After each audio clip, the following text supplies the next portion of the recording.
Go. Good evening. Thank you. My name is Jane Kirtley. I'm the Silha Professor of Media Ethics and Law and the Director of the Silha Center here at the School of Journalism and Mass Communication.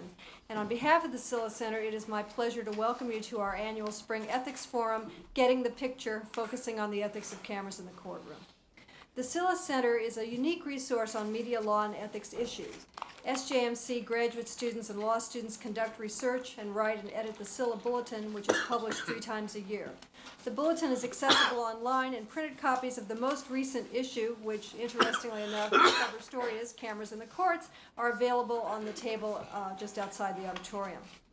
This year's Ethics Forum, like all of our Silha events and publications, is made possible by generous grants from Otto Silha and his wife Helen.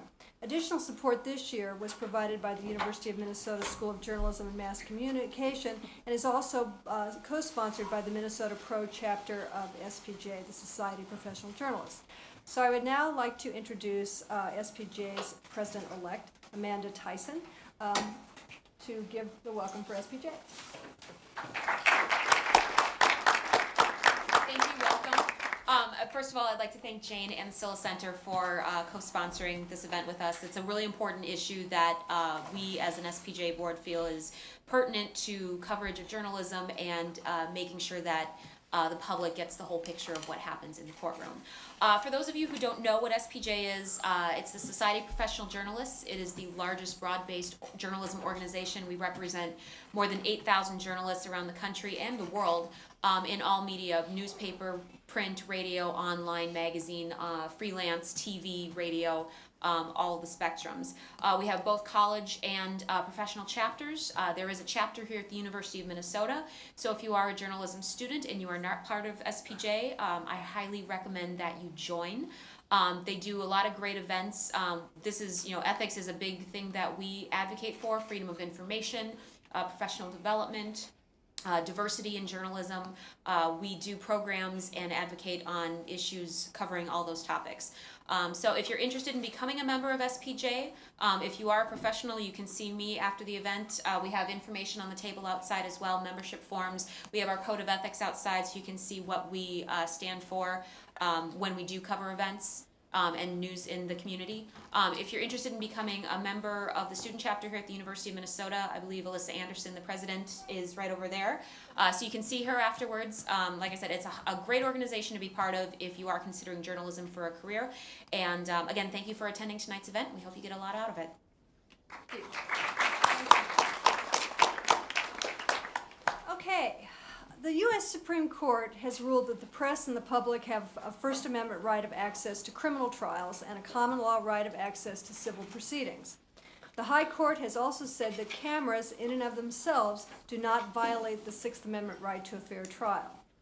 Although James Madison, the drafter of the First Amendment, probably didn't anticipate still and video cameras, journalists have long argued that the use of these reporting tools is simply a logical extension of their constitutional right to attend and report on legal proceedings. Today, most states permit what is known as extended media coverage. In other words, the use of still and video cameras and recording devices in their trial and appellate courts. The federal court system has allowed individual circuits to permit cameras in the U.S. Courts of Appeals since 1996. Only 2 circuits have chosen to do so. A new experimental project, which will last for 3 years, will allow cameras in federal district courts and is currently underway.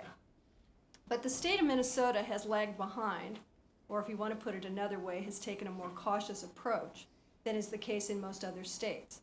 Although cameras are allowed in our appellate courts, until very recently, trial proceedings were closed to cameras unless all parties to the case agreed to them, which effectively meant that cameras could not cover trials.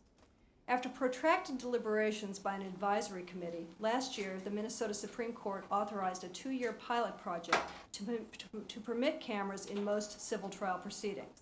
However, there are a number of caveats and a number of conditions. The news media are supposed to provide written notice to the trial judge and to the attorneys involved at least 10 days before covering a hearing or a trial, unless a judge waives that requirement.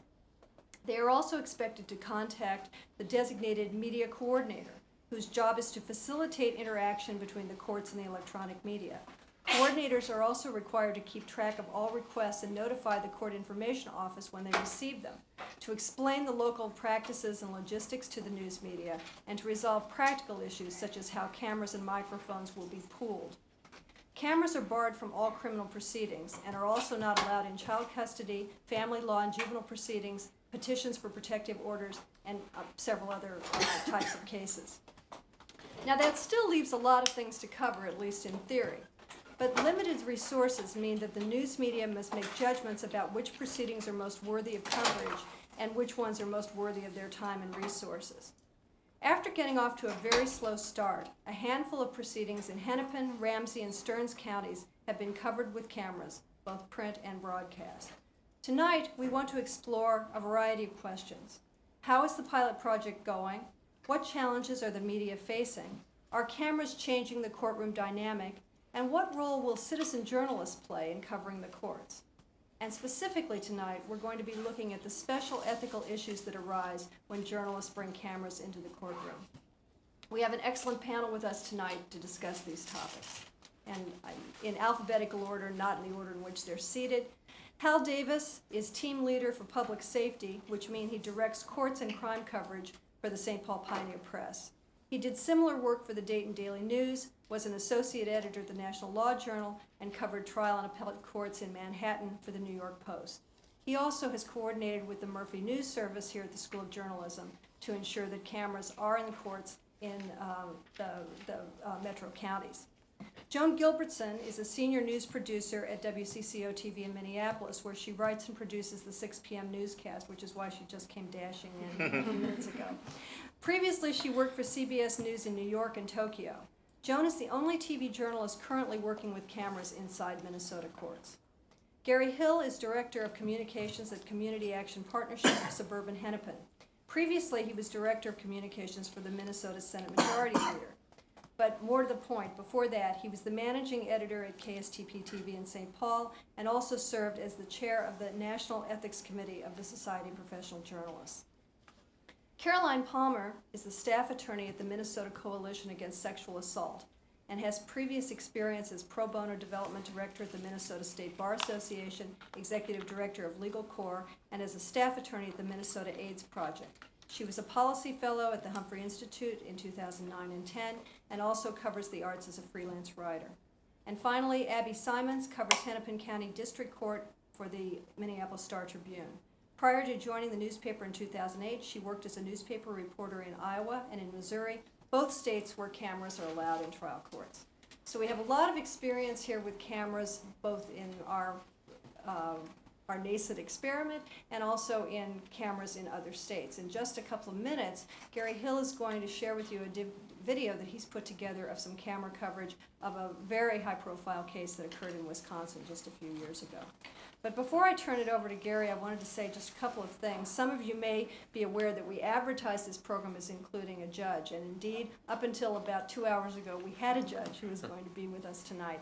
Judge Kevin Burke of the Hennepin County District Court had to cancel literally at the last minute due to a family emergency, but he did send a statement which he invited us to share with you and which we'll read a little bit later on in this evening. But I just wanted to let you know that we really did have a judge. He just had to cancel at the last minute.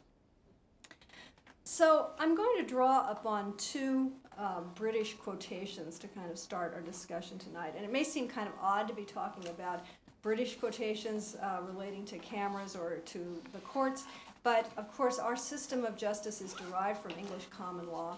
And interestingly, the Brits are just about to launch cameras in the courts of England and Wales, so it's a topic of some discussion there. So I have two quotations for your consideration. One was published in the Daily Telegraph shortly after it was announced that cameras would be attempted to be used in the courts in England and Wales. And here's what he said. It was bound to happen. TV trivializes, vulgarizes, and sensationalizes everything it touches. And when we televise our courts, the same will happen to them. Judges will play up to the camera just as politicians do. Until now, the greatness of our judicial system has been that it is chillingly faceless and enigmatic. Justice is blind and terrible and lacking in human emotions, and it should stay that way. So that's one view. Then we have another view, going back to 1924, a very famous quotation that I'm sure many of you have heard. It's often slightly altered, but this is what it said in the original in a 1924 case called King versus Sussex Judges. Not only must justice be done, it must also be seen to be done. And what we're going to be talking about today is how best to allow the public to see justice being done in our courts. So to start us off, Gary Hill has very kindly put together, as I mentioned, a DVD, and we're going to cue it up here, and I'll let him introduce it.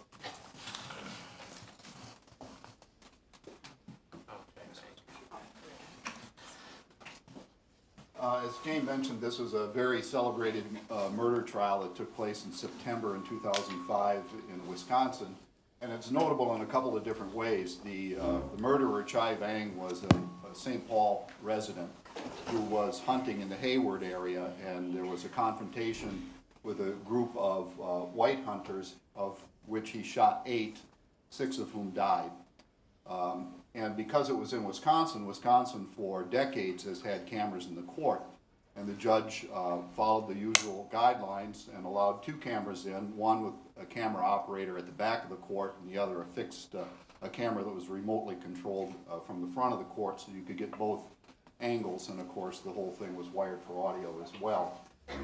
My former colleagues at Channel 5 were generous enough to give me some of the reporting that went on there from Brad Satin, and I just took 3 of the excerpts from it and cut them together in one evening. I probably could have done a little tighter job looking at it again today, but I've been out of the business for a while. So, but what I'd like to call your attention to is that as this is unfolding, you're going to see both, in this case, victims who are also witnesses and the perpetrator himself testifying, and each of them reacting to what they're hearing in open court, which had this taken place in Minnesota, you would not have been able to see. And Hayward it was already a very racially charged area. Hayward was one of the centers of the controversy when Indians resumed spearfishing. And at the time of that, there were bumper stickers, save a muskie, spear an Indian. After these events, there were bumper stickers, save a deer, shoot a Hmong. So the racial divide in that area is, I think, spectacular.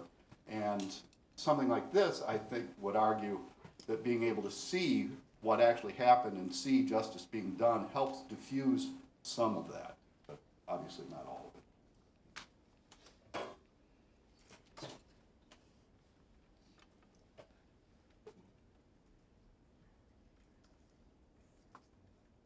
8. Survivor Terry Willers, who'd been shot in the neck, describing how he ran into Chai Vang wearing a camouflage ski mask on a deer stand on Willers' property. That's when I asked him what hunting party he was with. What did, if anything, did he reply? He mumbled something that I didn't understand. When he was coming down the tree, he had said he was sorry. Willers had radioed back to his cabin where Robert Crotto and 4 others quickly arrived. A confrontation arose. I know Bob had raised his voice at one particular point. As for profanity, he probably said I wanted to see some goddamn ID or something on that order. But Willers claims he never heard racial slurs. Vang claims he was shot at first, but when Willers was asked, Who shot him first? Mr. Vang. Saying 2 shots were fired at him, the second one hit. And in a split second, I felt the burn and felt the ripple through my body. In cross-examination, defense attorney Steve Cohn tried to portray Vang as someone who was simply trying to escape from a confrontation growing increasingly threatening. Was Mr. Crotto's voice calm, or would you describe it as angry? It was loud.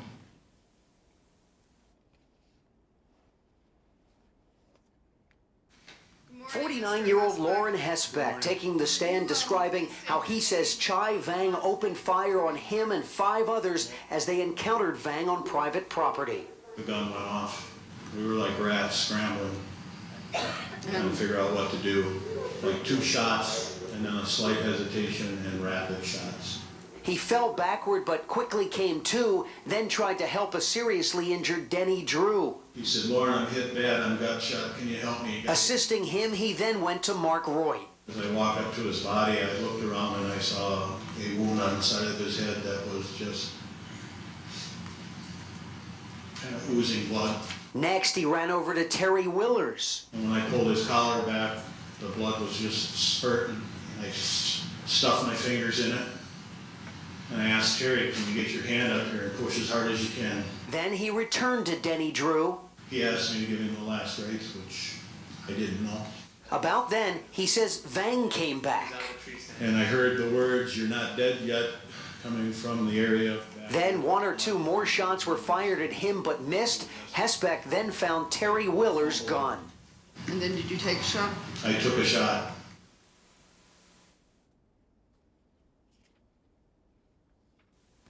The bullet hit me in the arm. Lauren Hesbeck describing how he was shot, yet still able to assist others as gunfire erupted. We were like rats scrambling, trying to figure out what to do. He found Mark Roy dead, Denny Drew dying, and Terry Willers shot in the neck. When I pulled his collar back, the blood was just spurting. I stuffed my fingers in it. With testimony of both survivors now complete, the defense will try to show inconsistencies in their accounts. Willers says he never fired his weapon at Vang. Hesbeck, though, at one point told his wife he thought Willers did. I told my wife I thought Terry returned fire. In another discrepancy, Willers saying Vang was not repeatedly cursed at and could have walked away. Hesbeck, though, reluctantly admitting that in earlier statements said that Vang was lambasted with profanity and that at one point Joe Crotto did prevent him from leaving. As if he wanted to leave the area, Joey Crotto blocked the suspect's path. I believe we have made the points to date that we wished to make. And other testimony on this day 3 came from family members who recalled hearing what happened. And he just said they're all dead. And I said,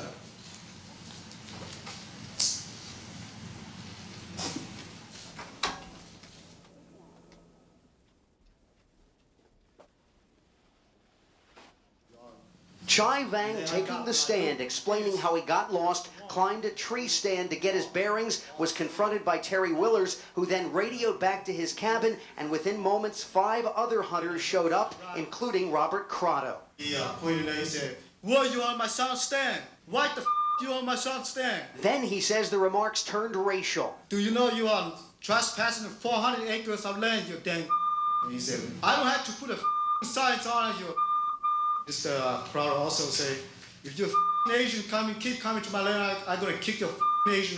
Vang insists he simply tried to leave. At one point he was blocked and says he eventually looked back and saw Terry Willers. I observed Mr. Willie Teller pointing a rifle at me. I saw that dirt splash around right in front, about 40, 50 feet away. Did that mean anything to you? I mean, to my mind, he shot me and he missed it. And that's when he says he opened fire on the group. I shot one more time at him, so he's kind of just sunk. Dennis Drew started scramble around of the ATV. I shot one more time. Robert, I shot him twice. He dropped to the ground. Joe Crotto started running west, so I started chasing. I started cut at 45-degree angle.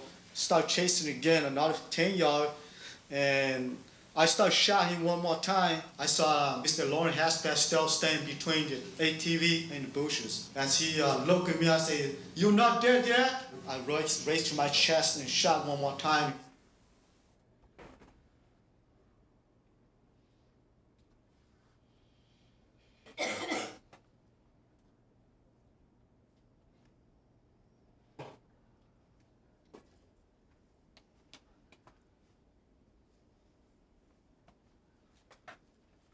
And again, because this was in Wisconsin, the cameras were allowed. If this had been in Minnesota, even today, we would not been able to see that testimony. One other point I meant to make, the jury was brought in from Madison, Wisconsin.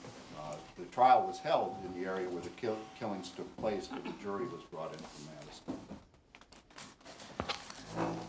Okay, thanks, Gary. And I think that as Gary said, that we're not going to be having these kinds of experiences in Minnesota, at least for a while, because cameras are at least officially not allowed in our criminal courts. And who can disagree with that? Okay, so if we're done, can we cut that light? It's a little. Well, actually, our photographers have asked for the lights, so you're just No, gonna I have meant, to I meant deal the with one it. that's Well, it's projected, she's got the code of ethics. The Oh, Code of pardon Ethics me. is projected out here. I'll just duck. And that's at Gary Hill's request. So We should anyway, trade positions. Okay.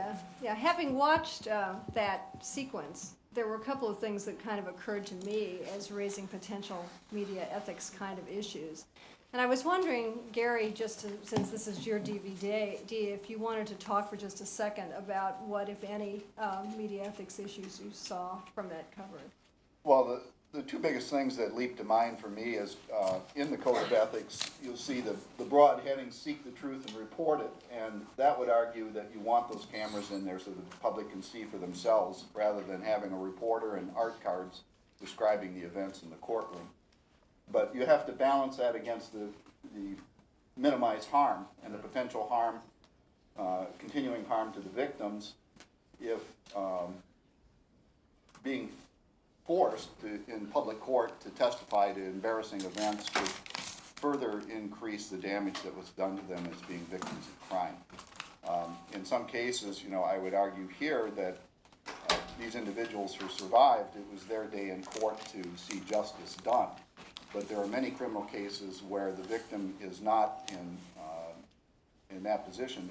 There remains the stigma of rape in the case of rape trials, which is something I'm sure one of our panelists here we're going to want to address. How can we ethically go into those kind of situations and sufficiently minimize the harm to the victims to carry out our goal as journalists, balancing that against seek truth and report.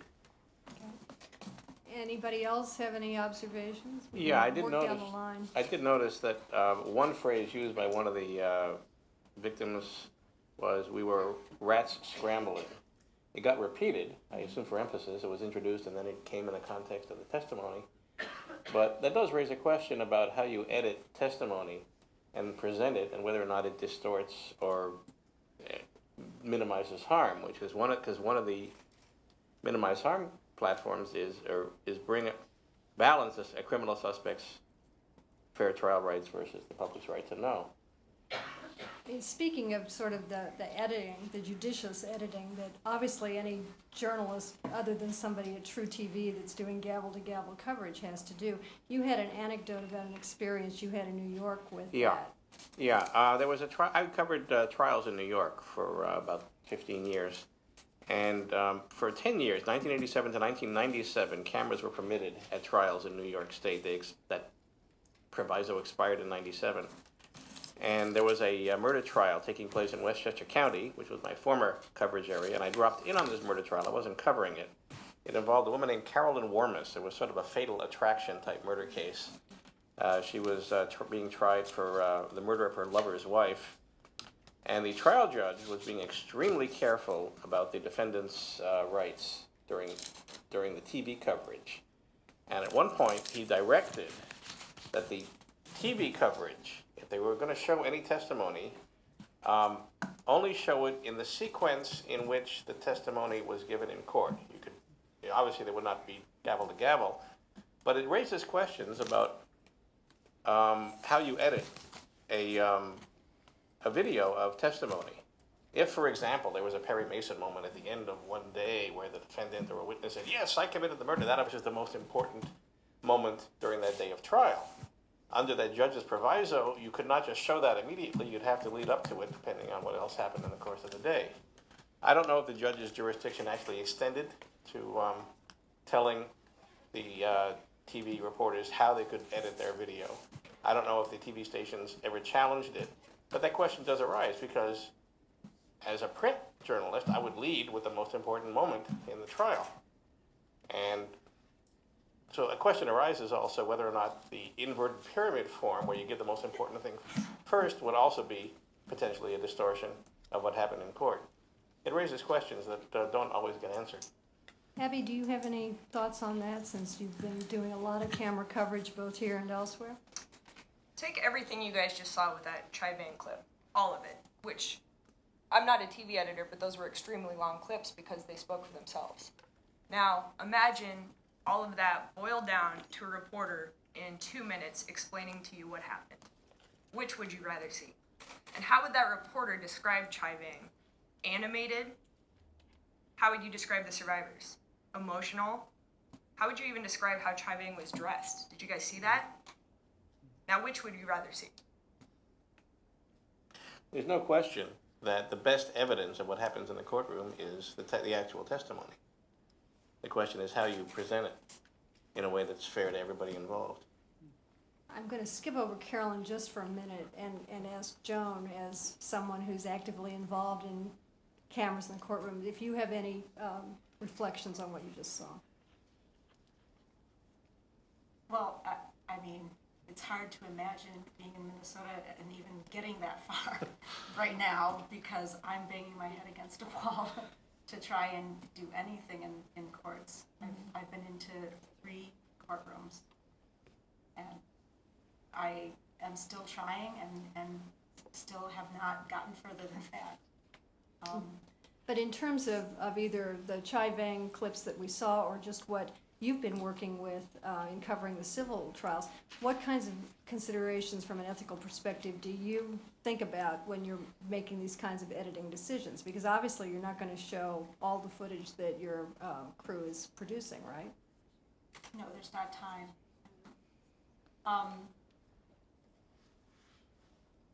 No, you try to tell the story the best you can, and I think for the most part when you're covering a trial, you do kind of stick to it, the timeline and how it unfolds in the case. I mean, you might take a soundbite that is the newsmaker and put it at the top in the tease and the open, but when it comes to the story, having to stick to a timeline of how it unfolds in court wouldn't be that unreasonable.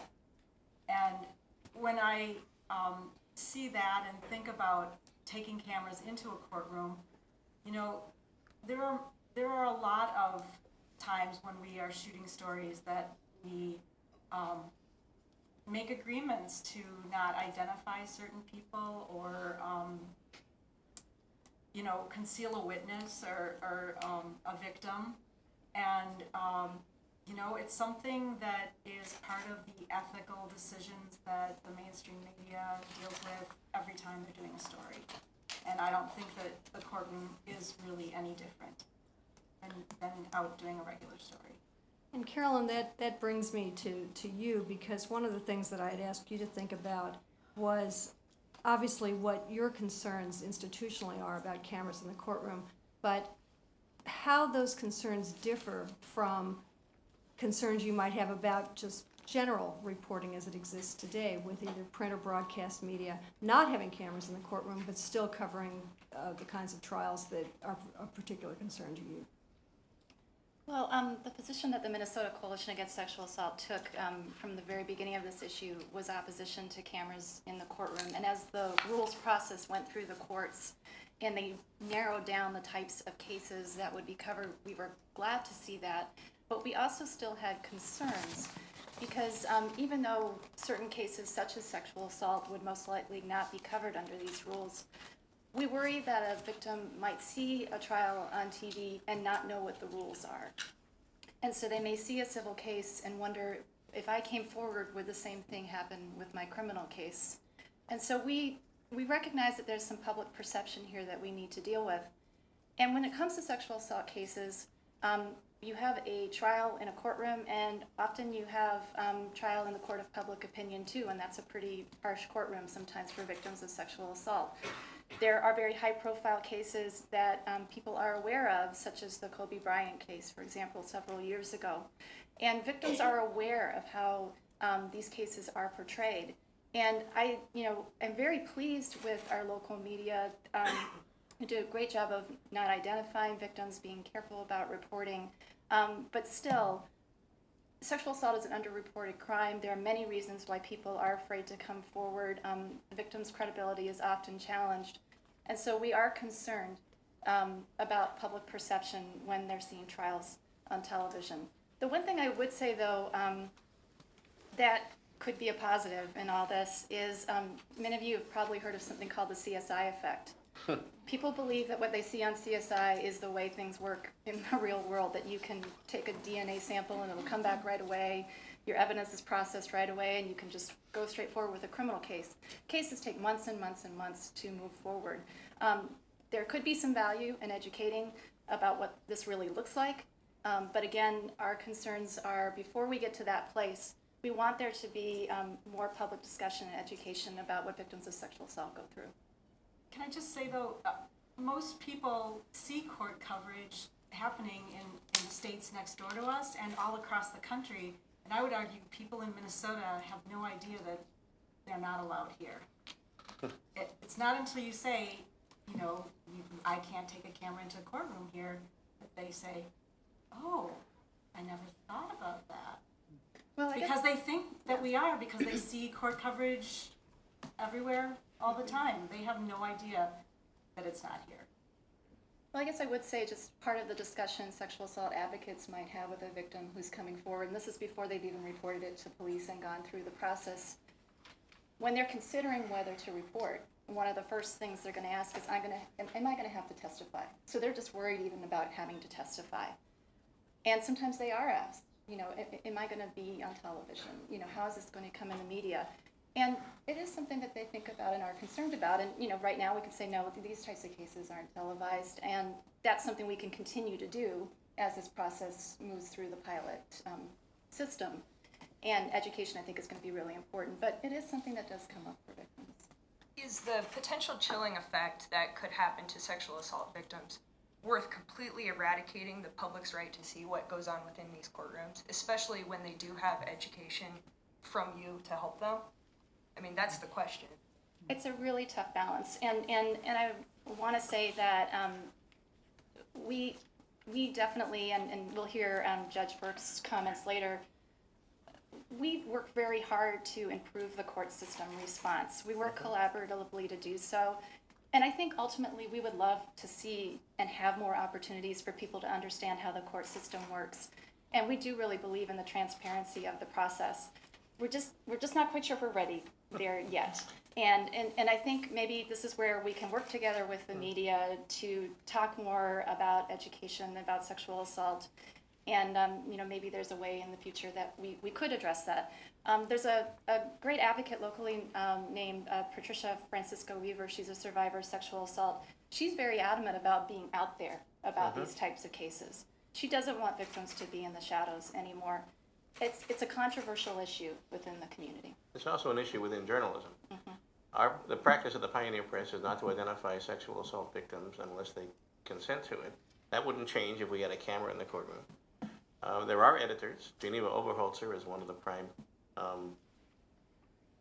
pushers of this view, which is that it should not be a stigma. A person who is a crime victim should not be more stigmatized because it's a sexual crime than if it was a mugging. I don't know if I agree with that, and I don't think a lot of people would, but the bottom line is you make those calls in the field all the time. Yes. And if someone asks to not be identified, I can't think of any time that I know of that you wouldn't say that's okay. I mean, well, if a witness is testifying and it's not a sex crime, and perhaps said before the fact that I don't want to be on camera, they may not necessarily have a choice based on my experience. Well, under the Minnesota pilot rules, they actually do have a choice. In civil cases, which is where the pilot is now, witnesses have the right prior to their testimony to submit a written request that they not be photographed or videotaped. And they can't do it after the fact. If the image has been captured, they can't say, well, now they can't use it. But they do have the right to ask the court to forbid capturing their testimony. well, Gary, how do they deal with that in Wisconsin? I brought the rules. It's up to the judge pretty much. And they, I could actually read a bit of this. A trial judge may for cause prohibit the audio recording and photographing of a participant with a film, videotape, or still camera on the judge's own motion or on the request of a participant in a court proceeding. In cases involving the victims of crime, including sex crimes, police informants, undercover agents, relocated witnesses, and juveniles, and in evidentiary suppression hearings, divorce proceedings, and cases involving trade secrets, a presumption of validity attends the requests. The trial judge shall exercise a broad discretion in deciding whether there is cause for prohibition. This list of requests, which enjoy the presumption, is not exclusive. The judge may, in his or her discretion, find cause in comparable situations. So they're given some guidance, but they're basically said they can do what they want. And yet the reality is that the print journalists that are sitting there could not be prohibited from reporting what they see and hear, right? It's an open court, and they can't do that. And yet they can do that for these second-class citizens, the camera operator. To me, there's actually an even greater irony in that a lot of these courts, all of the proceedings now are recorded. They're all videotaped, both in federal and in the district court. And one of the arguments against cameras in the court is that it's going to disrupt the proceedings and turn it into a circus, and they're already being recorded that way. Partly it's a matter of economics that courts can't afford court reporters anymore, and they need to create a record, so a lot of them are wired. And in some of these cases, even in federal court, I think most recently I'm drawing a blank, but the $3 billion Ponzi scheme trial was overflow crowd. So what they did was have another room with TV monitors displaying the entire court proceedings. The only people that weren't allowed to see that was the public. But the reporters sat and watched it on television and filed their reports that way. So it's becoming more and more of this disconnect between the tools of our trade and what the courts were allowing. But let's talk about that a little bit more just for a second, because when we're talking about those kinds of official transcript recordings, that's being made by a camera that is controlled by court personnel, right? We're not talking about news media cameras. So what about this argument that the presence of news media cameras, either still or video, is disruptive to the decorum of the court? We hear that all the time. You may hear that in Minnesota, but you don't hear that once the cameras are in the courtroom in other states. Ohio has a similar system where the court system, the record is the video, and from the standpoint of news reporting, it's very handy. At the end of the day, you can say, I'd like everything that happened in that courtroom, and you get a disc with the entire record. But that's still getting access to the official court. Yeah, but even when cameras are in the courtroom from news media, there's no claim that justice has been distorted. Yeah, there is in this stage. I mean, if you'd been involved in the deliberations, you would have heard it all the time. Absent the experience, you can make the claim. But once you have the experience, it's clear that those objections are baseless. But as all three judges in the courtrooms that I've been in have said, "Wow, I hardly noticed. I didn't realize that it would be so easy and quiet." In one case, we had a still photographer, sitting in the jury box because the judge wanted better angles, and there was no disruption. Those were arguments, but there were no disruptions. And yet it's a specter that hangs over courtrooms in which judges who aren't experienced with it trot out all the time. Putting aside the disruption issue, because presumably a presiding judge can maintain decorum in the courtroom and tell people to knock it off if they're causing problem, or even kick them out of the courtroom. What about the impact on witnesses? What about the impact on lawyers? What about the impact on judges? We hear a lot about the effect of cameras, that it leads to showboating attorneys, to judges getting off the wall, and to intimidating witnesses. I've discovered that showboating attorneys don't need any encouragement. And I have judges say that to me all the time, and I say, well, let's put a light on them, and we'll see how long it lasts. Yeah, I didn't mean to speak out of turn about Minnesota's project. In fact, I'm here to learn as much as everybody else. I was talking about in other states I've worked in regarding witnesses. But in terms of grandstanding among judges and attorneys, that's an ethical issue for them to deal with, not for journalists. And I think it's important. Again, it just sheds more light on the importance of cameras in courtrooms. But of course, one of the rumors about the reason that the United States Supreme Court persists in prohibiting cameras is that they are concerned about distortion in the way that the arguments are presented, that particular clips will be shown in a way that is not a fair representation of what has transpired in the courtroom. If Justice Scalia is picking his nose at an injudicious moment, that's going to be what's going to be on the evening news or on Jon Stewart's show. What about that? I mean, how do we as journalists counter that concern that judges had? Because remember, a lot of them remember the dancing Itos during the O.J. Simpson trial on Saturday Night Live. I'm going to ask you, you might have more awareness of this than I do. We just had 3 days of almost simultaneous audio reporting of the justices questioning on the Affordable Health Care Act. Was there any suggestion that any of that reporting of the audio was distortion? Well, we It's haven't going to even. become political advertising. Yeah, yeah. See, that's part of the. And then there will be a lot of. Yeah, exactly. I mean, I think that that's the other piece of this, and especially in a jurisdiction like Minnesota where judges are elected, there's an additional concern about that issue, although there are prohibitions in the rules against using this footage for that kind of purpose. But Gary, what do you think about this? The aspect that the judges will behave more poorly if they're on camera, because I think it has the opposite effect. Because now it's, in the Supreme Court case, it's months and months later, transcripts are released, and you have the, kind of the standard reporting that we've had for decades here in Minnesota, with reporters telling you what they observed as opposed to viewers being able to actually see what's going on. And I think you might get to this, but Kevin Burke's point about the courts need this now to restore their credibility, I think is spot on.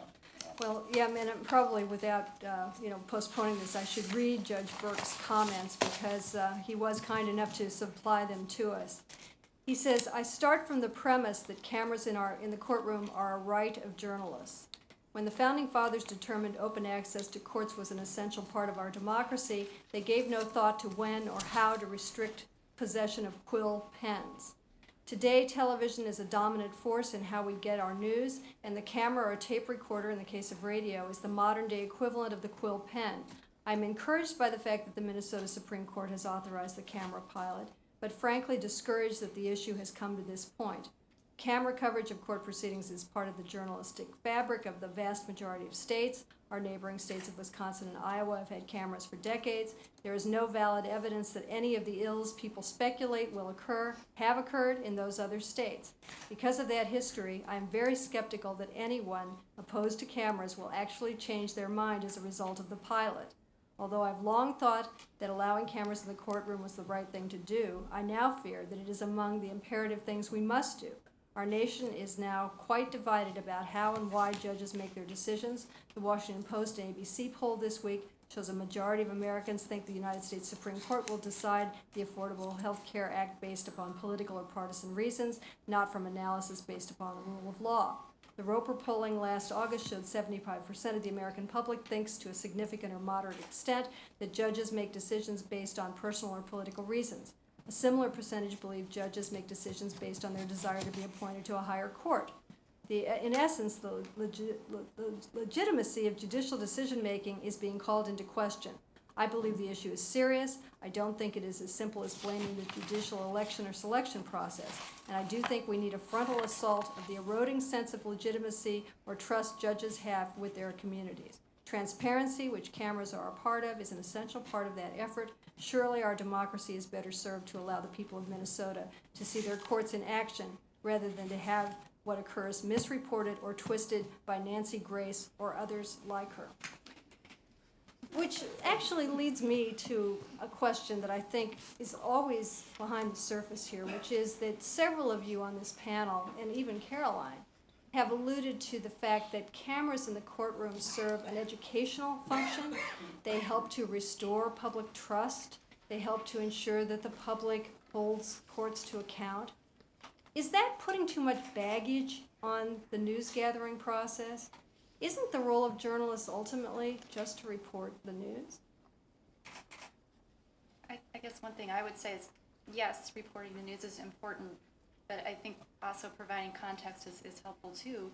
A good recent example that came up, it's not a courtroom issue, but was with the recent attention being placed on the offender who is going to be on provisional discharge out of the Minnesota sex offender program. And so that garnered a great deal of attention, great deal of legislative attention. And I thought what ultimately happened was when this offender is going to be placed in a halfway house in Golden Valley, I saw some really helpful media coverage that exactly explained what that meant when somebody was coming into the community. What did it mean to be in a halfway house? What did it mean to be under the supervision? What did that mean for the rest of the community? And I think between that and the community notification meeting and all the different things that happened, I think maybe some of the hysteria was quelled. And I saw media perform a valuable public function there, aside from reporting, but also educating. I think as much as reporting news, we are here to educate. I think that there's not enough news in this market. No, it's an important role to educate people what is happening in government, what is happening in courts, and as a consumer, what you need to know. I think education is a huge part of reporting. Even at the most basic level, cameras are crucial for just explaining to citizens what the inside of, for instance, a Hennepin County District Court courtroom looks like. You know, it's only got 36 seats, the average one. I counted this room has 110, 120. And just to kind of explain to people how it works and what people do at even the most basic levels is important. I mean, I think just looking at that footage of the Chai Vang trial, it's probably a revelation to people to see the counsel tables covered with papers and junk. You know, it's not those neat, orderly tables that you see on television again. So it does give you a different perception of what the typical, and that wasn't even a typical criminal trial is No, like. and the lighting is terrible. And I can tell you, audio is going to be a nightmare if we're ever allowed in Minnesota courts. Well, it depends on how they set up the microphones. In Ohio, the microphones are set up. I'm just saying, in Minnesota, they aren't ready for it. Yeah, they are not. It's a This will be a very bumpy ride. Yeah. But it needs to happen. But you know, again, going back to, I guess, what I was trying to get to was, I understand this idea that the educational function is certainly part of what journalists do. But what Judge Burke's comments were suggesting was that part of what journalists ought to be doing is helping to restore faith in the justice system. Well, and that's what I'm asking about, whether as an ethical precept, that's something journalists ought to have as one of their priorities. Gary? I think that we do, and I do think the evolving technology plays a part of this. I mean, part of the critique of the judiciary about what the media does is that we boil things down to such a size that we lose context. Mm-hmm. You know, 2 minutes isn't going to tell what happened in 8 hours of trial, and it's by definition going to be distorted. And I think there's a fair argument to be made there. But I think if you look around and see what's happening with the web and services like the Uptake, if you look at the recount in the most recent Senate race, you had hours and hours and hours of testimony and material that was generated and put out there on the web, and anybody that wanted to go look at it could, and thousands did. You know, you have basically unlimited channels now, and for the people that are geeky enough to want to absorb all of that, it's available, and it's educational.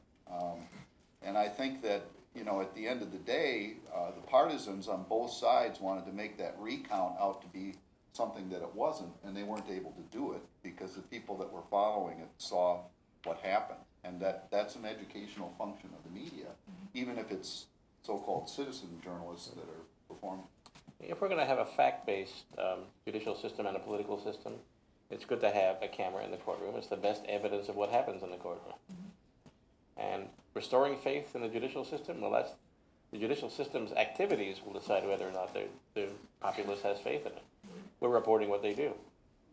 I'm not sure I would necessarily adopt Judge Burke's exhortations, but I think reporting accurately what happens in the court will be the best way to tell the citizens of Minnesota what's happening in their courts.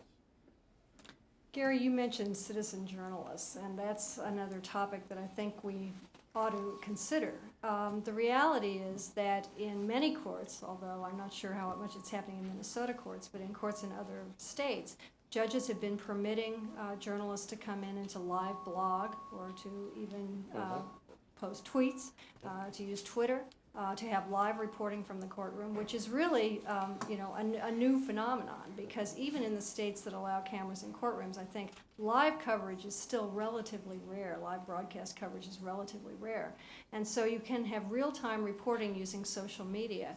And the judges don't seem to have the same concerns about that they do with the old-fashioned cameras in the courtroom. What's the dynamic, or what's the complication when we start saying that anybody with a recording device can come in and cover a trial. Because, as I said at the outset, the reality is that the mainstream media simply don't have the resources to cover every civil trial in the state of Minnesota, but there are probably interested citizens who could go in and do it. Well, I think it's both a financial reality of our times that there's going to be more and more of this that is done in a pool situation, and whether or not that's a professional from a local TV station that's pooling this stuff and it goes out, or a citizen journalist who does provides the feed. And I think it kind of hinges on the judge, again, this being a matter of courtroom decorum, you know, to maintain control and specify. That I wouldn't even be comfortable with having a dozen cameras in the courtroom or having them the ability to roam around. I think you then would have the kind of disruption that we all want to see. The classic media circus, right? Yeah, and more often, where it used to be a dispute because the stations all had the resources to each send their own cameraman. Now they're happy to let somebody else do it and just plug into the feed. You may make an ethical argument that they've surrendered some of the editorial control, but it's a economic reality that that's happening. So I welcome the citizen journalists who go in and provide that stream. It's got to be of sufficient quality, but it's becoming within the range of anybody with a $300 camera to provide something that's air quality. Yeah, I welcome real-time reporting out of the courtroom. I've seen a few of these Twitter feeds, which are essentially quick bursts of testimony during the course of the trial, and it's essentially the reporter's notebook, only it's live. So instead of saying, hey, that's a good quote, I'm going to take that down or remember to report it later, you're tweeting it immediately. And anybody who's intensely interested and doesn't mind having that fire hose come at you, you're getting real-time testimony from the courtroom. Early on, we did this in a method similar to what Gary described. There was a case involving a woman who drove her car into a school bus, and several children were killed. Came time for sentencing, we sent a reporter down there, and there was an overflow crowd and closed-circuit television in another room. So he set up his laptop in the overflow room. He didn't have to leave the courtroom. He was watching the testimony, and when the prosecution made the case for what the sentence would be, he wrote it up, we posted it. I sent it back to him, and he was able to then report what the defense was, and we posted that, and then came the sentence, and we were practically live feeding the sentence. Now, I don't think we distorted what happened in the courtroom. We were accurately reporting what was happening, or we were doing it almost in real time. I think that provides an educational function. It immediately tells you what happened in the courtroom, and the readers and the viewers on the screen can decide whether or not that was justice. But it's not our job necessarily to restore faith in the courts. It's our job to report what happens in there. But real time, to me, is a step forward. We were, in Iowa, we were straight pools all the way, and it worked fantastically. One still and one video camera, but to go back to the courtroom, or the control room, it was fantastic. Everybody would watch the feed. A lot of the times, newspaper reporters would stay in the courtroom so we could get, reactions from the gallery or whatever. But most of the TV reporters would be down there getting their story ready, watching it in real time, and it worked fantastically, and it freed up more space for the general public to be in that courtroom and be able to watch the trial, which they have a right to do, as much as we do. Secondly, what was the other thing we were talking about? Sorry, I spaced off. But, live tweeting. That's it. I live tweeted a trial. It was Michael Swanson. He was a kid from St. Louis Park who drove down and shot those two clerks. The judge let us live tweet the trial, and it was amazing. Getting the rapid fire information to people was very, very popular. And as a reporter, my story was written. I just went back through my tweets and cleaned them up, but that proved to be very, very popular among readers, and it was me and several other reporters doing it. So. And how did you gauge the popularity? How did you determine that? My followers went up to by several hundred and then dropped back down when the trial was over. So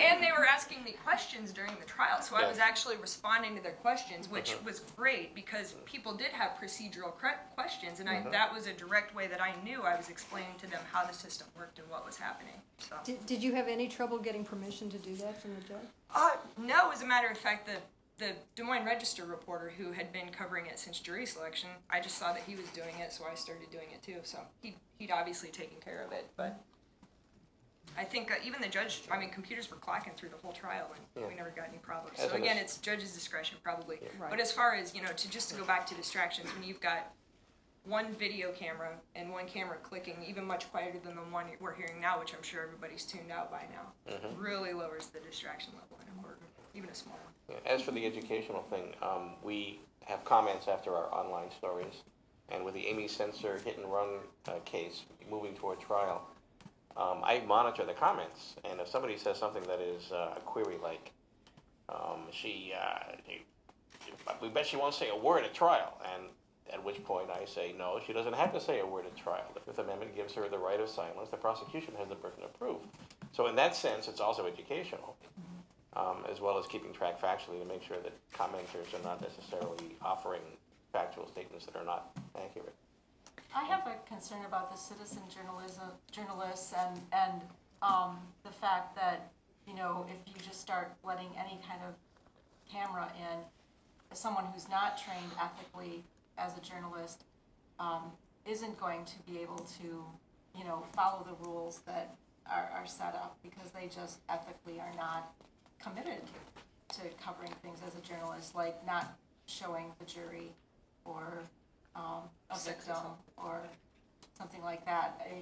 I think that's where you do get into some real ethical questions and problems. Well, that actually segues into what was my next question, which was I was looking at down our table, and I see that we've got 3 people that are currently working for mainstream news organizations and 1 person that used to. And we were looking at the SPJ ethics code, but of course that's not the only media ethics code. Most news organizations have their own codes.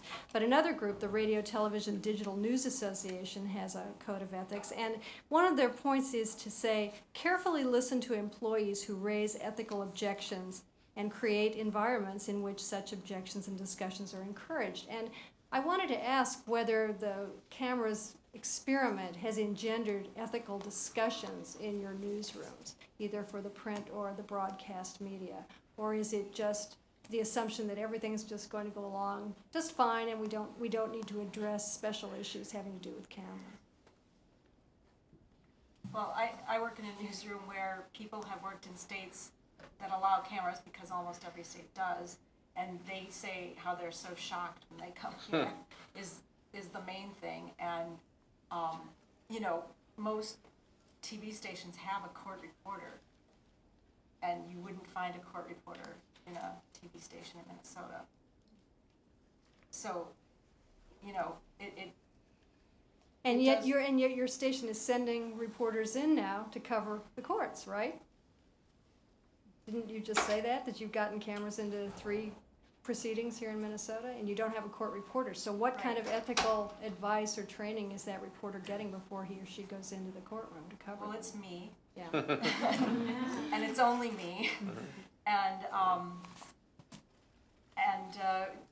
you know, we're just saying, you know, I just made the plea to my boss to give me the time, because if we don't crack this, no one will. And my bosses are willing to, you know, allow me the time to try and do something. But, you know, in most places there would be at the newspapers, there's reporters assigned. Yeah, and the question of ethical training of court reporters, that's a larger question. Essentially, it's on-the-job training. Yeah. You learn from your mistakes. Often your editors don't know more than you do when it comes to covering court. Sometimes they do, and you bless those moments. But for the most part, you are learning on the job. You get sometimes words in courts, used in courts, sound like the same words used in the English language outside of court, and sometimes they're not. An admission is not a confession. A stipulation is an agreement as opposed to an order. Things like that and bolster is one of those words I keep telling my reporters, don't use that to describe something, because bolstering is not something lawyers are supposed to be doing. That sort of thing comes from covering courts. We have ethical precepts that, and for the most part, we operate the same way in court as we do covering anything else, which is essentially the SPJ code, which is first do no harm. It's not first do no harm, it's minimum. Because I think, again, I mean, I think it's important to recognize that good journalism can include harming people. Yes. Can it not? And the reality is that journalists who are pursuing a story may well cause some people harm. Maybe some of Caroline's clients are going to be harmed by reporting, even if we're not even thinking about cameras at the moment. So, You know, the reality is you have to deal with harm, the real prospect of harm, the real possibility of harm. And the question I'm asking is, because this, I've got to tell you, this is a nightmare listening to this discussion, to basically hear journalists saying, well, we just sort of fly by the seat of the pants, it's on-the-job training, there's no ethical discussion. I didn't say there was no ethical discussion. That doesn't sound terribly good if you're talking about judges who come from a regulated profession that has canons of ethics. Now that I'm an editor, there is a lot of ethical discussion, because reporters will ask me, how do we handle this? And you're weighing things at every moment. Well, do we have enough to go with this? Because the issue, first, not harm is medical. There was a beautiful line in an otherwise disastrous movie called Absence of Malice, in which the editor says, I know how to tell the truth, I know how not to harm people, I can't do both. The issue is, if you're going to tell the truth, and you're harming somebody, are you doing it fairly? And these are questions that arise every day in a newsroom. And so far, because cameras in the courts in Minnesota are in the infant stage, we haven't had too many questions arise, particularly regarding cameras in the courts in our newsroom. But the issue of how you accurately and ethically report news is an everyday event. Gary, your experience as SPJ Ethics Chair, you must surely have had some questions about cameras and courtrooms. Yeah, and there's even inadvertent things that happen. I think I didn't read the detailed story, but one of our board members sent us that somebody was live tweeting a trial and tweeted out a photo of a juror and caused the trial to be, what's the correct terminology? A mistrial. A mistrial. You know, that's harmful. I mean, you think of all the time and effort and all those people and all those hours and all those tax dollars all out the window in a moment. And probably not because somebody was being malicious, but was being careless or inept or whatever else. So, and it's difficult, and I don't want to sit here and paint a rosy picture that there'll never be any problems. I mean, even as a practical matter, if we knew the day before that we're going to cover a court case and had a pool camera and say at the appellate court level, to this, making the call to a photographer and say, you're in court tomorrow, dress appropriately. Mm-hmm. Because our photographers are ready to go to fires, murders, governor's mansion. They don't know where they're going to wind up on any given day. And in the chaos of a newsroom, you know, having at least enough foresight to plan ahead for something like that doesn't always happen. So to your larger question, are these people always adequately trained and briefed on the ethics of what it is they should be doing? No. We try, but I know there are going to be errors, as there are in all professions. I used to have a sign on my desk saying, the world is conspiring to make me a better reporter. But again, I mean, the reality is that the court rules can only cover and anticipate so many things. And it's all very well for journalists to say, well, you know, our crew is going to come in and we're going to comply with the rules. But once you're out of the courtroom with whatever you've shot, what you choose to do with it is really going to be up to you, isn't it? But I think that part of our code, again, is be accountable. And, you know, for those that subscribe to the code and believe in the code, I think you need to do that. It's both act independently and be accountable. And what does that mean? What does that mean? Act independently of the courts. You know, not, you know, that sometimes we should be adversarial to the courts. But and we be should always accountable to who? Primarily to the public, who are both our viewers and the ultimate stakeholders of everything that it is that we do with regard to being journalists. But if, as is claimed by those who oppose cameras in the courts here in Minnesota, that the majority of the public doesn't want cameras in the courts, then aren't you being less than accountable if you're insisting upon dragging cameras in there? Yes, Abby. Here's what annoys me about this whole thing. These people in this court system are telling the public what they want. They're telling us what we can and cannot do in an open forum.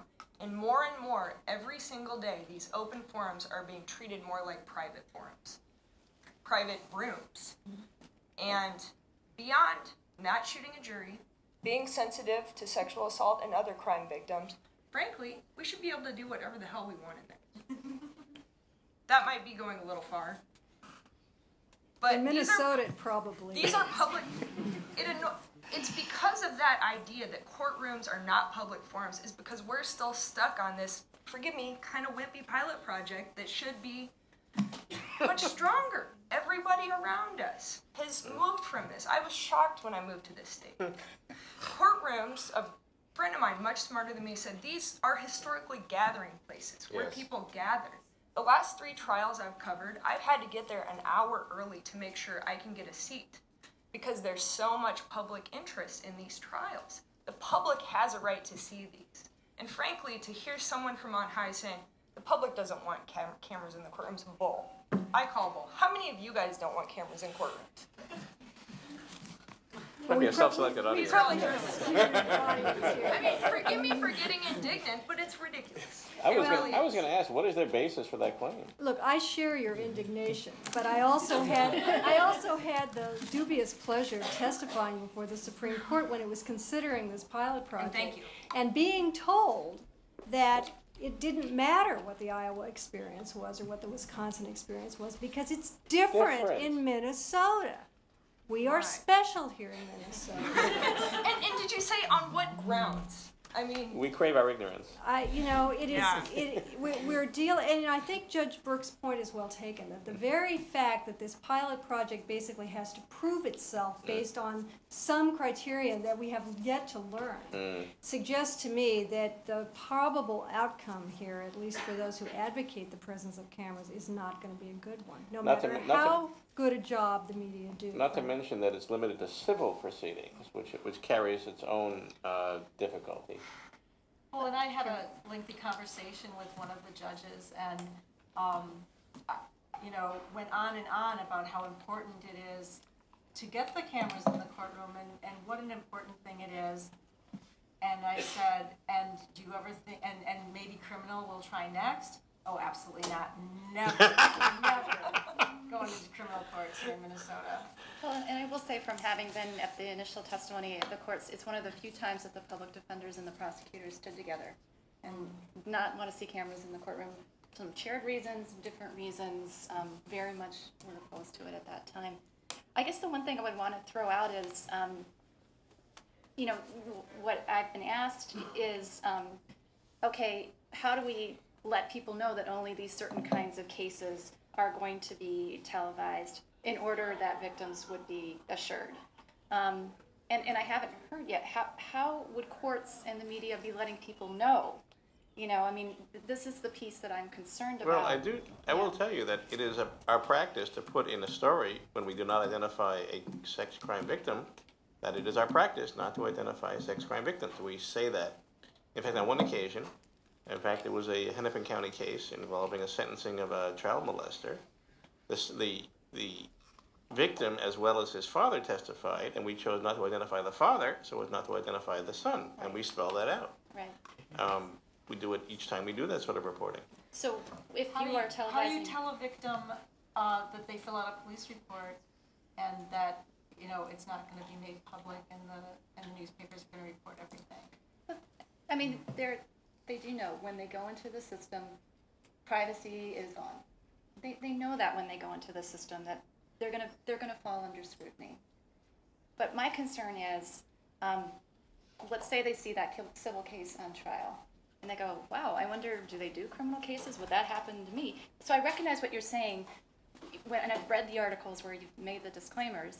But how would that be brought across on television if somebody saw it on television, for example, that you're seeing a civil case, but we would never televise this type of case or something like that? Well, right now we cannot. So. Well, if you were. Well, the case would be televised, but again, I don't think the victim would be identified. I mean, even in Florida, which has had cameras in the courts longer than any other state, in the William Kennedy Smith rape trial, what did they do? They put the blue dot over the accuser's face. Yeah. And there are ways that you can cover these kinds of cases and still protect the identity of the victim if that's the goal. But the victim has the right to say what they want or not. They have the right to ask anyway. And I can't imagine a judge or responsible media outlet that wouldn't honor what they request. Yeah, no, I think really the point I'm trying to get at is not, I'm not even talking about a victim who's on camera. I'm just talking like, let's say you're doing the run-of-the-mill civil case, I don't know what exactly it would be. a boring contracts case, which I doubt you'd be covering, We would but not if be it was a covering boring that. contracts case, you know, there's not going to be a victim involved in that case, but somebody sees all of a sudden they're televising court trials. What does that mean for other types of court trials? That's just the education piece. I'm They're wondering already about seeing that. it, is what I'm saying to you, is they're already seeing it across the country. They have no idea that it's not happening here. Well, before we open it up to the audience, because I do want to give them a chance to interact with the panel, I want to ask those of you that have been using cameras, or your staff have been using cameras in the courtroom, there's still or video, what kind of trials have you been covering? Well, one of the problems is it's limited to civil cases, and one of the maxims I've discovered in covering courts is if you want to cover a criminal case, you have to know where to be because most of the action is in a courtroom. If you want to cover a civil case, you have to know where to look because most of the action is on paper. Very little civil trial action in a courtroom generates much interest. We've had a couple. There was a dispute over the disposition of the Urban League's building, for example. There were a couple of medical malpractice cases coming up. We may be able to get into a courtroom to hear arguments and possibly testimony. The problem is finding cases worthy of coverage. I'm sorry Mark Atkinson could not be here tonight. He's a media lawyer who is also designated by the Supreme Court to be the media coordinator for many of the districts, including And Mark was supposed to be here, but he had a death in the family. Yeah. He would have provided a wider perspective than I can because I'm primarily focusing on Ramsey County. Well, my experience, and I think you're the same way, we're kind of at the mercy of the judges. We're also at the mercy of finding the cases. Right, that's what I mean. Because, first of all, they don't make their calendars public. Well, we can check dockets, but it requires our You have to know the case. Exactly. And stick with it. Yes, you have to know the cases. It requires a lot of research ahead of time. Right. So you see a case number and you see what type of a case what's going to happen in court that day. It's either going to be a testimony or just presentation of, and then you have to go to the file and figure out whether it's interesting or not. And it requires a lot of digging to find the cases worth covering. And one of the problems is few civil cases are worth covering in terms of devoting the staff time to it, which is one reason I made the arrangement with the Murphy News Service to have a intern, journalism student, in effect be our civil court reporter with a camera. We provide the camera, and the Minnesota Coalition on Government Information has provided a grant that allows the student to do it. And how many cases has he covered? 3. And finding them and finding time for the student is a challenge. There are some that are worth covering, but our courts reporter has criminal cases to cover, and ours, the sentencing, is going to get more attention than an argument over a medical malpractice case. This is just the rules of journalism at the moment. So the problem is finding the cases. It's a challenge, and when Mark Atkinson presented his progress report in January to the board of the Minnesota Coalition on Government Information, I realized this entire one-year experiment could go by without anything happening unless we actually moved, which is why, at least minimally, now we're having some coverage thanks to Joan, and thanks to some arrangements we've made. But it's a challenge. Abby, do you agree with the statement that there's no civil trials out there really worth covering? No, but I think what he's saying is a huge percentage don't go to trial, a huge percentage settle. I think we're all hoping and praying that Amy Sensor's civil case goes to trial. That'll be our goal. And then we can get some cameras in there, but under the current parameters of this project, I highly doubt she's going to say, bring him in, I love him, you know what I mean? The judge would just have to say. Oh, the judge? Yeah. Okay. It would depend on who the judge So it's not is. both parties and the judge, forgive me. Not Okay. anymore. Not in the civil side. Not in this Pilot pilot. is all That's about what it it. used to be. It's Perfect. not that way now. That's So- our big win. The Amy Well, Sens- that's what we're going to hope for if that goes to trial. But in this you know, calendar year. I think it would have been fascinating to have cameras in AT&T versus Boundary Waters last year regarding the cell phone tower. I think that's a case that a lot of Minnesotans had a lot of interest in. I mean, so a lot of these civil cases are worth covering, but I think, I have to admit, I haven't been in one yet where cameras are present, but I think the last one, somebody said, go check it out, cameras are there. I think was like a foreclosure hearing. I wasn't familiar with it, so I didn't check it out. But No, they got stopped. see, even a foreclosure hearing, Well, housing, yeah, it was the uptake. so Yes. there's there are interesting And cases. they got stopped by whom? Do you By know? the court. By the judge? Yes. Yeah, we really have to take our guidance from the Mark judge. had made arrangements for it to happen, and it got stopped because there were some rumors that something was going to Could you be a little more specific? Something was going to happen? That the Occupy people were going to show up. So what? It's an open courtroom. And the outtake people were working with them. So the idea was that the uptake were not there as independent journalists, but were actually there feeding information That's my to a group of understanding. I protesters? only spoke to Mark briefly about it. How do you feed information in an open forum again? Well, exactly. I mean, Yes. that just seems totally... The uptake would be gavel to completely gavel. frustrating. The uptake would be gavel to gavel, regardless of whom they spoke to before they showed up in the courtroom. So I guess, you know, the bottom line is that as long as we're collectively at the mercy of the courts here, it's going to be incredibly difficult to get any kind of meaningful experiment going forward. Is that what the consensus is here? Essentially, yes. And Caroline probably says, yay, right? Because the fewer cases that are on camera, the fewer of your clients you have to worry about being intimidated by the possibility that someday in the future they too could be on a television camera. Well, and I'd like to make the point is, you know, I wish I didn't have to be such a hard line in that position, because we believe in getting the word out and getting the story out too. It's just still sexual assault cases and the underreporting for victims coming forward, the fear they have of the system. It's just what gives us pause, and we worry about experimenting in that possibility being there. But it is the self-defeating, I mean... Right. Maybe not, I don't know. I mean, we're cautious. And we're cautious for reasons because we've seen that victims don't come forward, just even without the specter of this. Sexual assault is, they estimate, only about 18 to 20% of victims report. But is publicity of their cases a key factor of that? It could be part of the reason why they don't come forward. There's lots of reasons why they don't come forward. But again, is that worth preventing publicity of all cases? That's the key That's the caution we're at right now. For us, we're very cautious because we want people to come forward and get justice. If there are ways that the education can come forward, if there are ways that as a society we are responding to sexual assault in a better way, I think we could have this discussion again. We're cautious. Some would argue that's what happened with the case, the Vikings football player whose name I can't... Cook? Yes. Chris Cook. And there were no cameras there. Argue that the victim changed her story. Yeah, I mean, and I'm That was not a saying physical this is the assault, only not a reason sexual why assault. people don't come forward, but sure. Well, if I may, let me invite our audience to come forward now.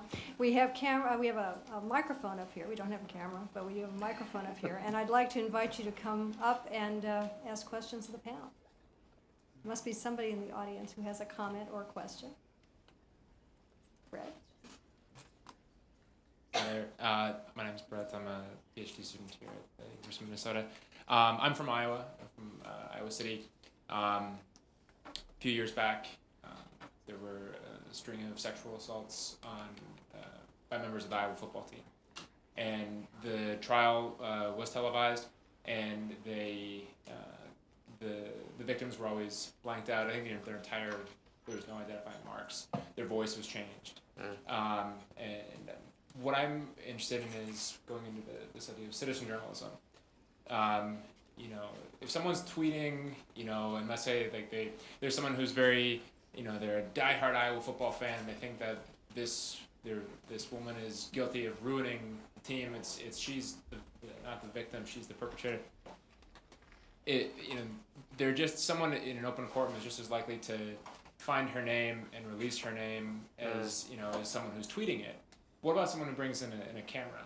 You know, if we allow, if we allow one camera, do we allow anybody to bring in a camera, whether it's on their iPhone, whether it's a camcorder, you know, and if so, who's to prevent someone from releasing an unedited photo of a victim, or in any other kind of type of case, you know, releasing something that a professional journalist, one, would have a standard, but two, would have some kind of a sanction. Like they could be fired. They would have their own editorial code. Something that would not be in play with the citizen journalists. Did you cover it? I'll jump on the first part succinctly, and then that way anybody else can jump in, because this sounds kind of like your deal too. But again, Iowa and if Minnesota, hopefully, God willing, ever went down that road, would be a pool camera. You couldn't have any just schmo sitting there with an iPhone. It would be one pool camera. Now, whether that person would have access to that footage as a citizen journalist, I can't say one way or another. Secondly, that problem to a degree we do kind of deal with bloggers and things like that who do release victims' names, and I think that did happen in the case of a few of the Iowa football sexual assaults, if I recall. Again, also, what would be the difference between, say, taking a snap of a person, of alleged victim giving testimony in a courtroom, and taking a shot of her outside in the hallway and putting that online? Go ahead. Well, I mean, I guess that's a risk that you're going to take if they're out in the hallway, they're in the public space. Somebody's got their phone. I think if that happened, the judge would probably be rather harsh to anybody else with a camera in that courtroom. I think absolutely, and you know, I think judges, as you said, I mean, if it were to happen, they'd want to create order in the courtroom. I mean, already they're warning people about using devices, and you need to get that permission for the tweeting and things like that. You know, so. I was surprised when I went to Stearns County. You can't even bring a cell phone into the building. Right. You have to leave them in the car. Right. Yeah. That's right, and you know, it varies a lot from jurisdiction to jurisdiction, but the whole question of whether electronic recording devices of any kind can be used in the hallways, can even be used in the perimeter of the courthouse, is something that comes up over and over again. It's the issue, though, of you know, controlling the capture of the image in the first instance. If the image has been captured, then the ability of the court to do anything about how that's distributed and used in the future is virtually nil. They can't do anything about it, and of course that's what makes everybody who's concerned about this so concerned about it. Yes? Hi. My name is Caprice Jackson. I've been a participant in the United States government for about 4 years now. And I'm a 40-year-old. I have a 17-year-old daughter. And at times when I watch the news, I'm horrified. I'm horrified because we allow cameras in the courtroom. And people are on trial for things like murder. People are being sentenced to years and years in prison. And we've asked people to raise their hands and swear to tell the truth. But we're going to put their pictures. We're going to put their pictures onto a newspaper. We're going to broadcast it over television. And they're admitting horrible things. They're admitting evidence to crimes. They're admitting, you know, that they've been abusive in certain situations. All sorts of things are coming forth in this courtroom. And we allow the public, any person in the public, to take a look at it on television. We allow them to read about it in the newspaper. And we allow hate groups access to this information.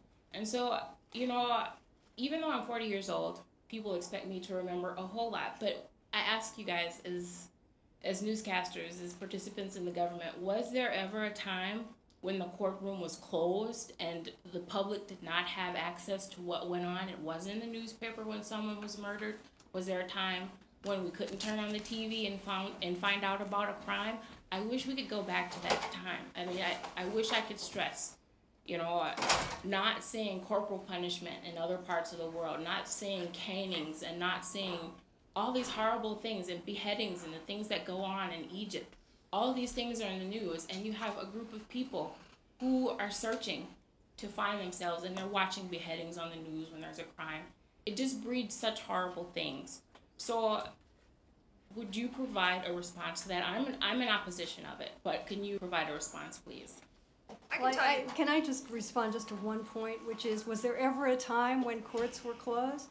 Yeah, in 16th, 17th century England, they had things called the Court of Star Chamber, where people were arrested, tried, convicted, executed, all in secret. And there was absolutely no accountability of that Court of Star Chamber. The founders of this country said, we're not going to do that. We think that the only way that people will be safe is if the system is open to public scrutiny. So we know who has been arrested, who has been tried, who has been convicted, and who has been sentenced, so that we know how our criminal justice system is operating. If it operates in secret, you'll never know. Your neighbor could disappear and you will never know why. And we've decided that's not the way we want to proceed. Speaking from a journalist's ethic, our number one tenet is seek the truth and report it. And you can't do that if you're not allowed into the courts to see what's going on. I can give you a quick example of when a courtroom was closed. I was covering a murder trial, and one of the witnesses who was testifying against the defendant was a federal prisoner. And he was afraid for his safety to testify because he didn't want to be labeled as a snitch. He was afraid he was going to get killed in prison. And he would only testify if the newspaper would promise, before he testified, not to run his name. And on principle, the newspaper's lawyers said, we're not going to make that promise because he's testifying in open court. It's the principle. He's testifying in open court, and we can't make special exception for this case. As a result, the judge closed the whole courtroom and cleared out the entire gallery, which wasn't very happy with me or my newspaper. And that witness did testify in private. Now that's an example. Now, not only did the journalist get removed, though, everybody who had a vested interest in that case couldn't sit in there either. So what's worse? Including the victim's family, including the defendant's family. There's just an example. I guess and I don't have any specific examples. I could think there may have been instances in a child sexual abuse case, for example, if print media or there, other people were in the courtroom. Judges may have considered closing the courtroom if the child's very young or has extreme trauma about testifying. I can't give you an exact example of that, but that might be a time they might close. And every now and then, a police officer who is undercover testifies in a criminal case, and the courtroom is closed to pretty much everybody while that officer is testifying. So those events do arise, but they're an exception. The decision has been made that we have an open criminal justice system, so you know what's happening in court to your neighbors. Thank you. Thank you. Other questions, comments?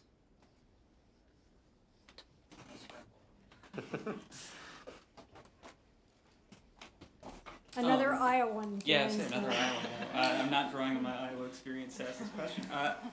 Very early on, we kind of very briefly mentioned the kind of challenges of doing television news, of sort of you have to make decisions. You've got this much tape and this much time.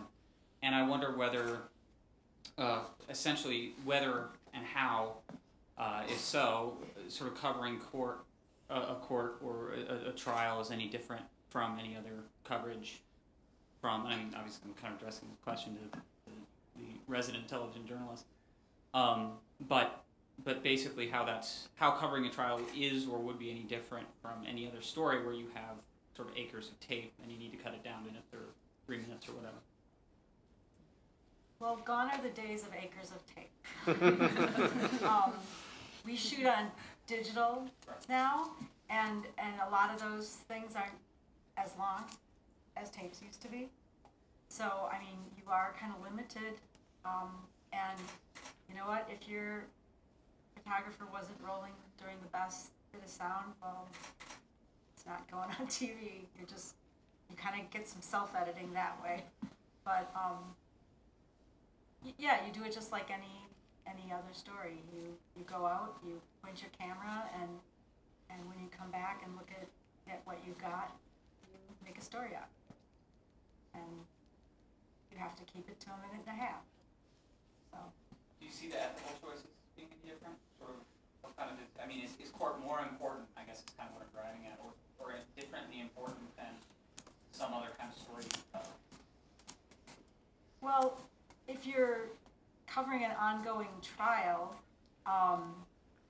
you'll probably have one day where you'll just see one side of the story. And, you know, hopefully people are going to keep watching so they'll see the other side of the story. But I guess there could be an ethical question about whether you're obligated to get the other side of the story, and even though what happened in court that day isn't both sides of the story. I don't want to limit it to just video presentation, because one ethical advantage you have is the immunity from libel charges if you're reporting stuff that takes place in a courtroom. So stuff that would normally not, you would shy away from, you can actually report because it's sworn testimony, or these are statements made by attorneys in the course of presenting a case. But Hal, that's not an ethical issue, that's a legal issue. Well, I mean, legally you can report it. The ethical question is, should you be well, reporting? the other question is one which is also the case, which is any particular day of trial, you're not going to get the entire testimony, the entire case. So the question becomes, do you indeed balance what you hear with what you've known from prior testimony? And my practice is to always include something to give some perspective, so it isn't just one-sided.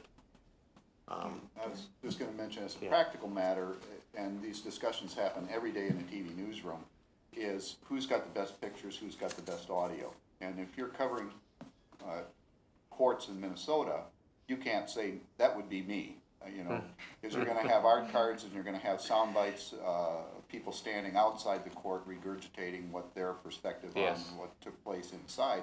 So the story that's in the courtroom really has to be important or salacious or gripped by the community, or it's just not going to be covered because it can't compete with the good pictures and audio that the producers and executive producers are looking to put in their broadcast.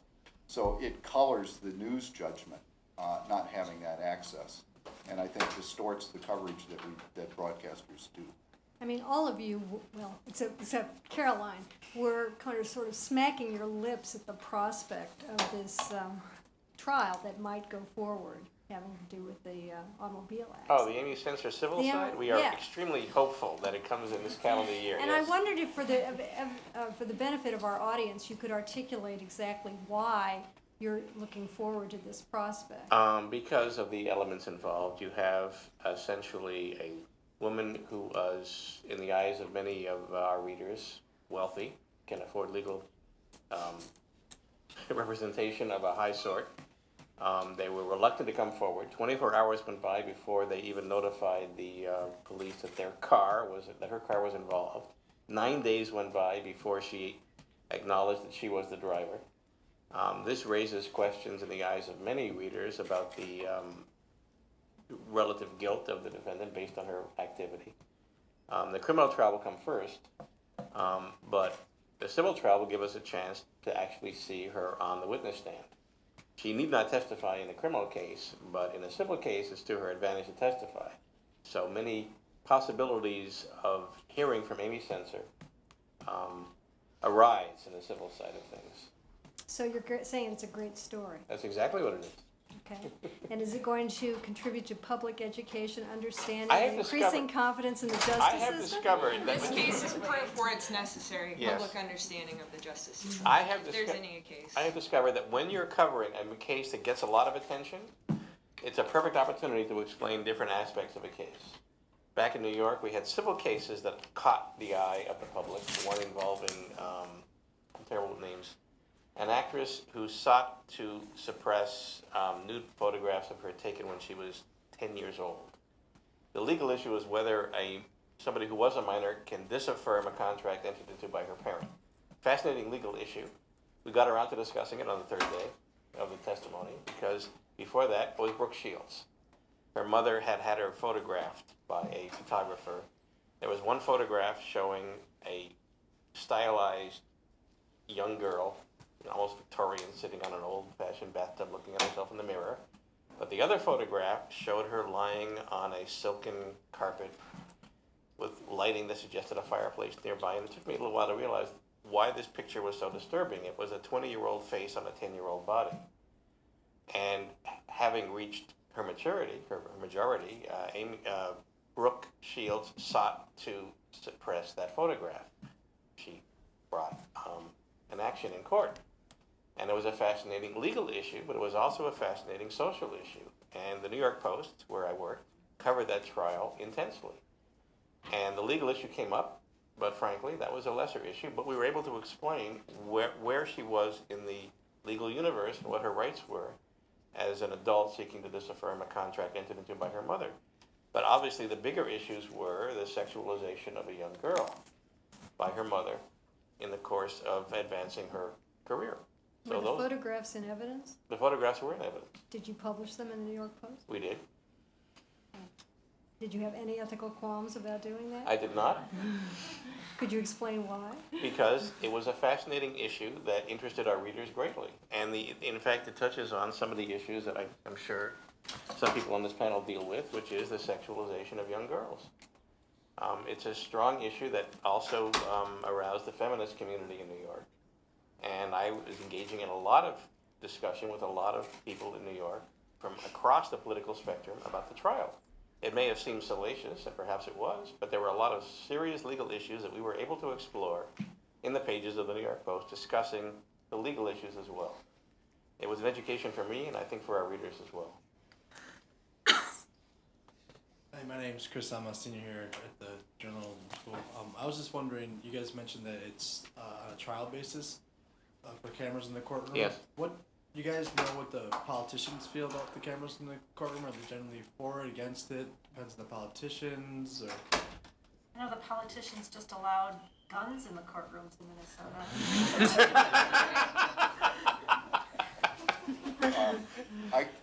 Having been engaged in this fight since 1974, I can say that whenever we explored the idea, maybe this is something we could get the legislature involved in, they wanted nothing to do with it because it would be seen as the legislature interfering in the court's domain, and separation of the powers argument would always win. We got no traction trying to do that. So we always turned back to the judges.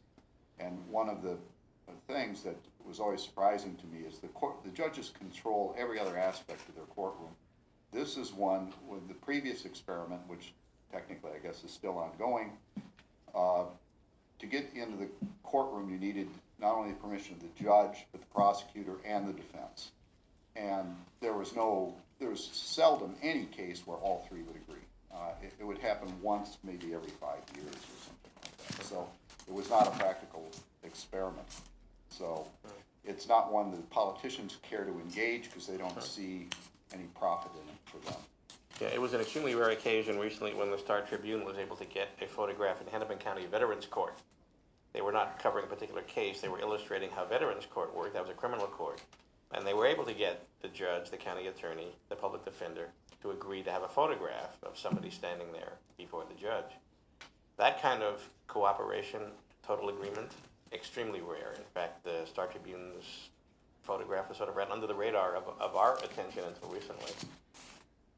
But it's very hard to do. And that was actually probably because it was more illustrating the court than it was actually covering a particular case.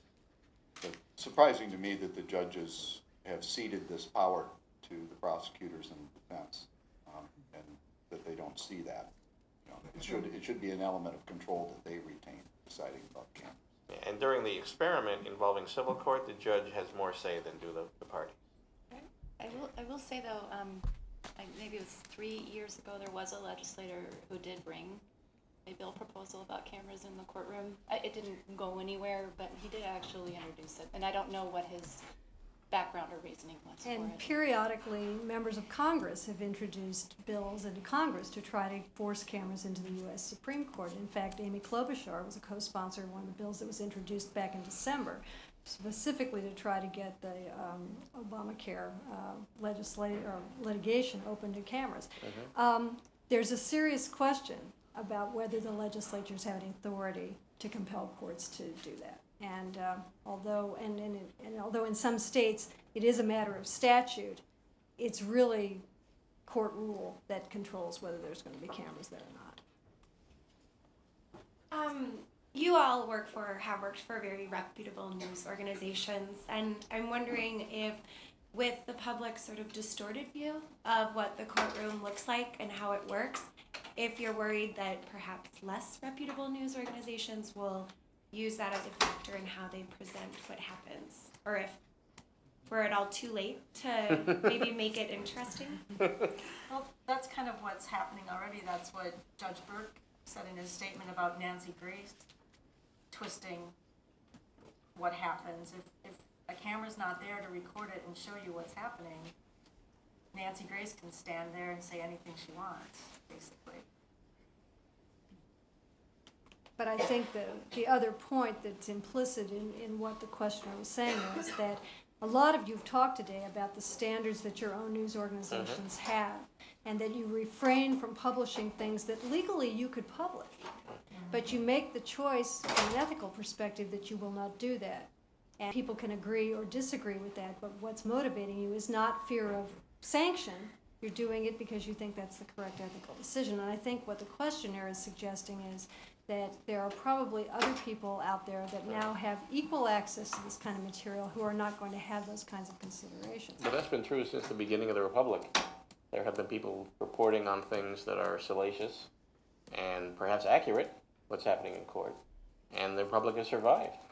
There are all kinds of ways to tell a story. Our approach is to tell it accurately and fairly.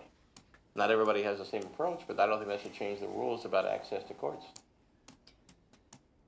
They were doing it before, and they'll continue to do it. And I mean, in terms of, you know, the issue here, which is video or still photos, I think that if somebody from a salacious news organization were to abuse the privilege, which is what it would be, a privilege in a criminal court, they'd be blackballed probably by the judge, is a possibility.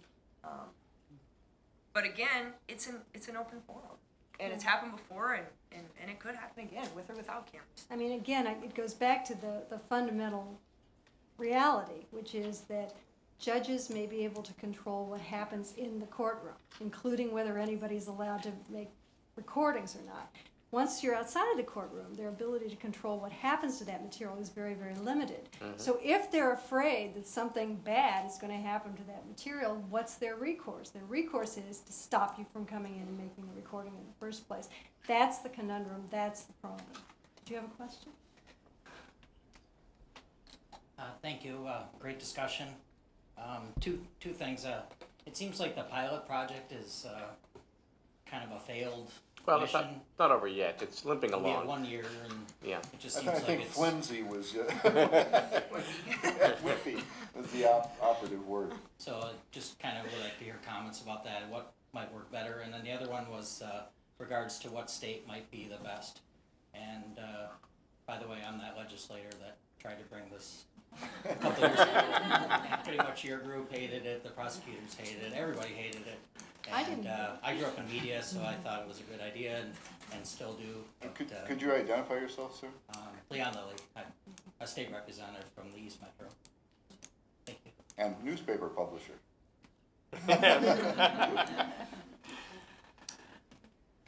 I'm afraid I've forgotten the question. I mean, best state, you know, I think Florida probably has the most liberal rules on cameras in the courtroom because they've created a presumption that cameras can be there. I mean, there's no hat in hand to bring a camera into a Florida courtroom. You have a right to bring a camera into the courtroom. It's not an unqualified right any more than the presumption of openness is an absolute one for anybody. But it's a presumption, which means you don't have to justify it. They have to justify kicking you out.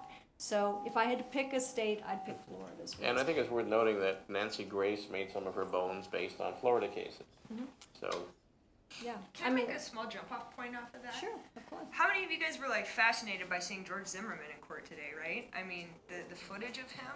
And again, I mean, that whole case, we could have a whole 2-hour panel on that case alone. But again, for the first few weeks of that case, when it was publicized, people saw the old mugshot of him when he was fat in his jail garb. And then, you know, a few weeks later, you see the smiling version. And then you saw this guy in court today who looks completely different from that mugshot.